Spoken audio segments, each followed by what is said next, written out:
हजुरहरूलाई पनेता नर्सरीमा स्वागत छ। आज धेरै दिनपछि म एउटा भिडियो बनाउन गइरहेको छु गोदावरीको बारेमा।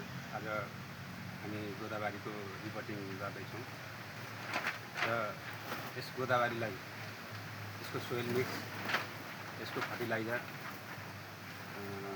कस्तो कस्तो खालको फर्टिलाइजर लाग्छ, सोइल मिक्स कसरी बनाउने भन्ने बारेमा तपाईँहरूलाई हामी जानकारी गराउनेछौँ। त्यसैले यो भिडियो अन्त्यसम्म हेरिदिनु होला, स्किप नगरिकन। यो बिरुवा हामीले लगभग 2 हप्ता अगाडि यसलाई ल्याएर सानो पोलीमा हामीले यसलाई सारेका थियौँ। अब यसलाई 2 हप्ता पछाडि हामी यसको रिपोर्टिङ गर्दैछौँ र यसको अब रिपोर्टिङ गरिसकेपछि हामी यसलाई यसको पिन्चिङ गर्नेछौँ। हामीले चाहिँ यो गोदावरीको लागि यसरी माटो तयार गर्दैछौँ। यसमा यो चाहिँ हाम्रो शुद्ध जङ्गलको माटो हो, त्यही भएर हामीले यसलाई केही मिक्स गरेका छैनौँ यसलाई। र हामीले गाउँघरको माटोलाई पनि सोइल मिक्स बनाउन सकिन्छ। गाउँघरको माटो अलिक लिसाइलो छ भने त्यसलाई 30% जति बलुवा, 50% माटो र अरू भाग हामीले गाई गोबर मल मिसाउन सक्छौँ र मिसाएर मजाले त्यसलाई माटो तयार गर्न सक्छौँ। त्यसैले हामीले चाहिँ यो हरेक बोट बिरुवालाई हामीले माटो र पानीमा चाहिँ अत्याधिक ध्यान दिनुपर्ने हुन्छ। माटो राम्रो भएन भने बोट बिरुवालाई सहज तरिकाले हुर्कन सहज हुँदैन र पानी पनि बढी भयो भने पनि पानीले पनि यो बोट बिरुवालाई धेरै असर गर्ने गर्छ। यो चाहिँ हाम्रो पिनाको धुलो, यसलाई मैले बजारबाट ल्याएर मिक्सरमा मजाले मसिनो हुने गरी पिसेको थिएँ। यसलाई यसरी मसिनो गरी पिस्दा चाहिँ यसलाई माटोमा घोल्दा वा बोट बिरुवामा हाल्दा राम्रो तरिकाले घोलिने गर्छ। यो चाहिँ भर्मी कम्पोस्ट, गौँडेले मल पनि भनिन्छ यसलाई। यो चाहिँ अलिक सुक्खा भएर यो यस्तो माटो जस्तो देखिएको छ। यो सबै प्योर भर्मी कम्पोस्ट हो। गोदावरीलाई हामी यो पनि प्रयोग गर्न सक्छौँ। यो एकदम शुद्ध अर्ग्यानिक फर्टिलाइजर हो। यो यसलाई हामीले माटोमा मोलेर अथवा पछि रोपिसकेर अलग्गै गमलामा हालिदिन पनि सक्छौँ गोडगाड गरेर। यो चाहिँ हाम्रो अर्को फर्टिलाइजर, अर्ग्यानिक फर्टिलाइजर, यो निमखली, यो शुद्ध निमखली हो यो। र यो चाहिँ बोट बिरुवाको लागि एकदम फाइदाजनक फर्टिलाइजर हो। यसलाई पनि हामीले पहिले नै माटोमा घोलेर वा पछि रोपिसकेर प्रयोग गर्न सक्छौँ। यो चाहिँ हाम्रो 3-5 को पोली, यसमा हामी गोदावरी रिपोर्टिङ गर्दैछौँ। लास्टमा यसरी यो चाहिँ हामीले यसमा निमखली अरू फर्टिलाइजरहरू मिसाएका छैनौँ। यो शुद्ध जङ्गलको माटो हो र यसलाई हामीले चाहिँ के गरेका छौँ भने यसलाई रोपेर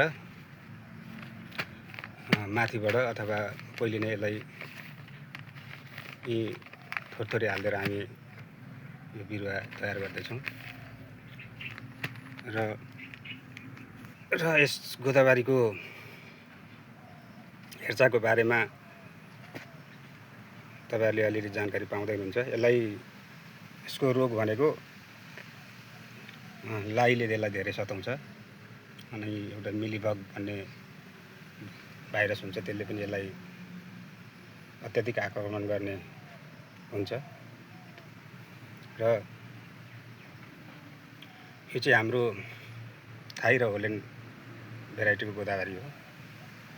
यसको बारेमा पहिलेको भिडियोमा पनि तपाईँहरूलाई जानकारी गराएको थिएँ। आज यसो रिपोर्ट गर्दाखेरि तपाईँलाई फेरि यसको बारेमा जानकारी गराउँदैछु।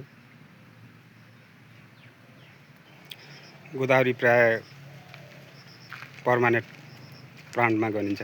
यो तपाईँले यसपालि लाउनु भने वर्षसम्म यो तपाईँले बिरुवा बनाउन सक्नुहुन्छ। यो चाहिँ हामीले केही दिन अगाडि यसको बारेमा तपाईँहरूलाई यसको पिन्चिङ कसरी गर्ने भन्ने बारेमा तपाईँहरूलाई जानकारी गराएको थिएँ र त्यतिखेरकै यो बोट बिरुवा यो जाग्दैछ, सर्दैछ राम्ररी। लगभग 75% बिरुवा यसको सर्छ। यो गोदावरी यसलाई हामी यहाँ हाम्रो बहिनीले रिपोर्ट गर्दै हुनुहुन्छ। यो चाहिँ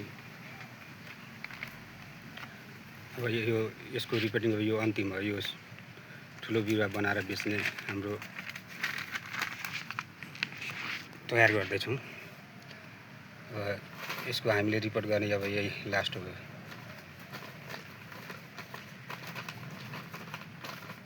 र पहिले सानोमा रिपोर्टिङ बजारबाट ल्याएर रिपोर्टिङ गरेको थियौँ हामीले यो। र यसलाई हामी दोस्रोपल्ट रिपोर्ट गर्दैछौँ।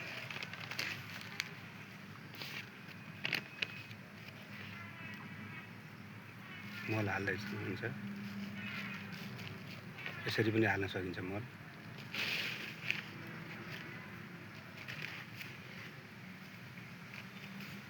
हाम्रो घर आँगन ज्यालो बनाउने यो गोदावरी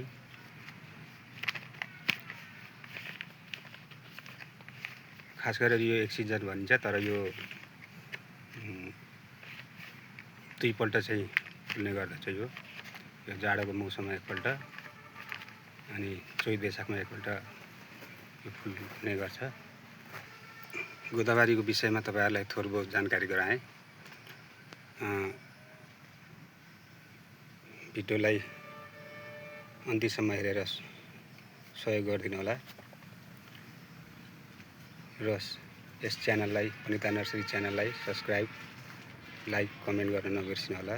तपाईँहरूको लाइक कमेन्टले मेरो हौसला, तपाईँहरूको कमेन्टले मेरो हौसला मिल्नेछ। त्यसैले यसलाई लास्टसम्म हेरेर सहयोग गरिदिनु होला। यसको बारेमा पछि अलिक ठुलो भएपछि पनि यसको बारेमा जानकारी गराउनु छु। बेला बेला तपाईँहरूलाई अपडेट गराउनेछु। र आजलाई हजुरहरू सामबाट बिदा भएँ। हस् त, नमस्कार।